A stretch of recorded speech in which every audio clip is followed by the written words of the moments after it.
Estou disponibilizando para você aqui agora um checklist com 11 coisas que você não pode deixar de analisar quando for pensar no ar-condicionado da sua casa. Olá, tudo bem? Seja muito bem-vindo. Você está na série Dicas de Design Residencial. Eu sou Marcelo Akira e hoje vou trazer aqui para você tudo o que você precisa saber para pensar no ar-condicionado da sua casa em 11 tópicos, um checklist com 11 coisas. E vai lá a primeira. Quais ambientes da casa terá o ar condicionado? Algumas famílias optam por colocar somente no quarto do casal, na suíte principal, por exemplo. Outras famílias definem por colocar em todos os quartos, no escritório. Algumas optam por climatizar também a área social da casa. Outras optam por colocar somente na sala de TV, que é um local onde vai se passar bastante tempo. Outras fazem uma análise do projeto. Olha, esta fachada é uma fachada leste, é uma face leste, onde pega somente o sol da manhã, então aqui os ambientes serão mais frescos.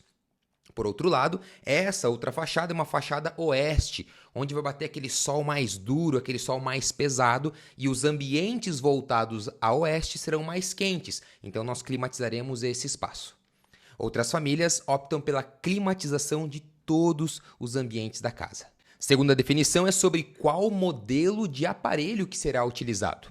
Você colocará aqueles aparelhos mais antigões, conhecidos como os modelos de janela, onde a unidade condensadora está junto da unidade evaporadora. Então, só para deixar bem claro, a unidade condensadora é o motor, é quem vai trabalhar, é quem vai condensar o ar.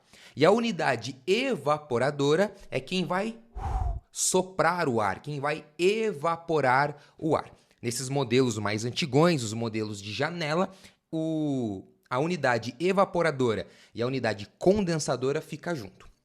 Modelos um pouco modernos, nós temos a unidade evaporadora diferente, separada da unidade condensadora, o que nos dá bastante flexibilidade para posicionar a evaporação do ar em um local específico e a condensação do ar em um outro local específico.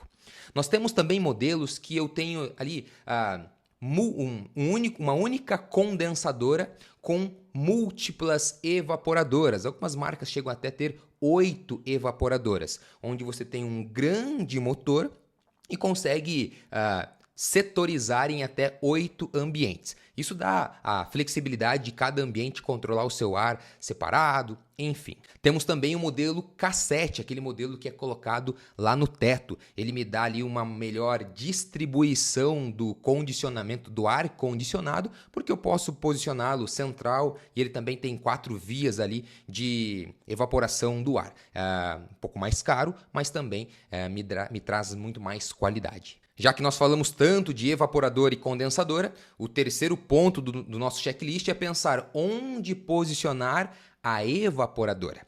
E aqui eu quero pensar em duas coisas. Na primeira é a facilidade do condicionamento do ar e a outra, onde eu quero que me incomode menos. Deixa eu contar uma história para você. Certa vez eu atendi uma família que tinha já morava em uma casa, estava fazendo o projeto de uma outra casa, e a evaporação, a unidade evaporadora dentro da suíte ficava de frente com a cama. Então, quando eles ligavam o aparelho do ar-condicionado, aquele fluxo de ar gelado vinha direto na cama. A esposa não gostava daquilo, bastante friorenta, então ela sempre tinha que ficar coberta e eventualmente de noite tinha que desligar o ar porque a posição do ar inviabilizava o uso. Uma outra situação que aconteceu, eu fiz um projeto certa vez que eu tinha uma grande área social, sala de TV, sala de jantar, cozinha, e a família queria que todo esse ambiente fosse climatizado. No projeto, o único espaço adequado para a evaporadora era de lado, não no sentido do maior comprimento.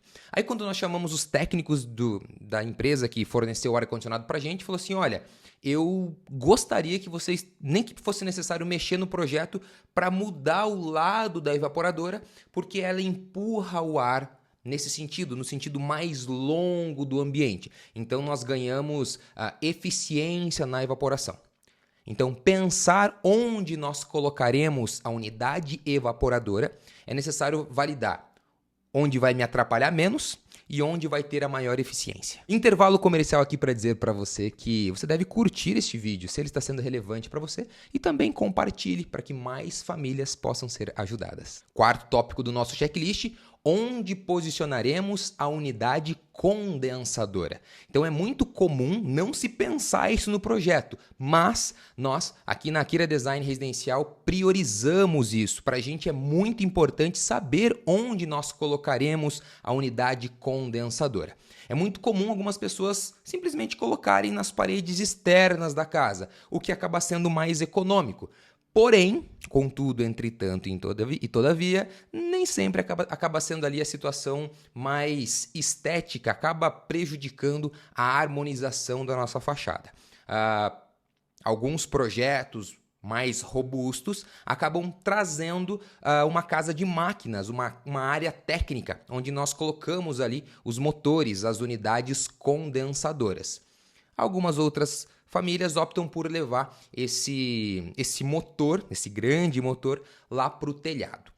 E aí é necessário que se pense em locais que isso fique escondido, porque a depender do local, conforme você vai vindo pelas ruas, você consegue ver a unidade condensadora lá no alto das casas. E o quinto item do nosso checklist é analisar o custo desses aparelhos.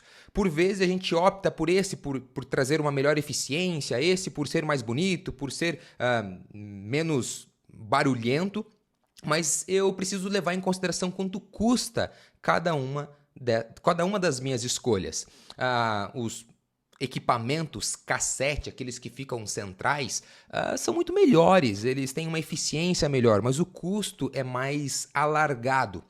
Por que eu preciso definir qual é o aparelho? Porque dependendo da minha escolha, isso impacta diretamente no jeito que eu construo. Eu preciso pensar no espaço entre, por exemplo, janela e laje e forro. Será que eu vou ter algum cortineiro? Porque se eu tiver cortina, eu não posso posicionar a minha unidade evaporadora. Se eu optar por um cassete, por exemplo, eu preciso ter um espaço entre a laje e o meu forro para que eu possa embutir o meu aparelho cassete. Então, a definição, né, do que eu vou colocar, de onde eu vou colocar e de qual eu vou comprar, impacta diretamente no meu projeto. Então, quando eu faço análise de custo do aparelho, eu também preciso levar em consideração qual é o impacto do custo na minha obra. Sexto item, qual é o custo de instalação? Quando eu vou fazer uma análise da viabilidade como um todo das minhas escolhas, eu não analiso somente onde eu coloco, quanto custa o aparelho. Não, eu preciso analisar um todo. Quanto me custa a instalação daquele equipamento? E o custo da instalação ele também está relacionado à dificuldade da instalação. Às vezes eu tenho uma casa, pavimento térreo, vou furar uma parede de um lado, do outro e somente com uma escada eu resolvo. Às vezes eu estou falando de um sobrado, de 2 pavimentos, é um pouco mais alto. Às vezes é um triplex, 3 pavimentos. Acaba ficando muito mais difícil o acesso e eventualmente é necessário algum aluguel de algum equipamento, de algum tipo de material, de ferramenta que nos eleve para que traga segurança para quem vai instalar e também para que facilite ali os acessos. Sabendo disso, é de responsabilidade do projetista pensar no condicionamento do ar, que isso está atrelado diretamente ao conforto térmico do ambiente, mas também ter clareza de como que será feita a instalação desses equipamentos, porque isso vai pedir um custo que talvez não seja nada agradável para o seu bolso quando você estiver construindo. Ponto de número 7 do nosso checklist, qual é o custo dos materiais da instalação? Lembro bem, a primeira vez que eu descobri isso me doeu em R$ 1.500 no meu bolso. Eu não tinha esse conhecimento e agora estou trazendo ele aqui para você. De um lado eu tenho a unidade evaporadora, onde sopra o ar. Do outro lado eu tenho a unidade condensadora, onde vai fazer o processo ali da condensação desse ar. Quando eu tenho uma única parede, a unidade condensadora de um lado, unidade evaporadora do outro, eu só tenho o custo do aparelho, eu não tenho custos com materiais. Mas supondo que eu posicione nesta parede aqui a minha unidade evaporadora e eu tire a minha unidade condensadora e leve lá para o telhado. E essa distância ficou em 5 metros. Como que eu vou fazer a ligação da minha unidade evaporadora com a minha unidade condensadora? Através de materiais, cobre, fio, isolamento, e tudo isso custa.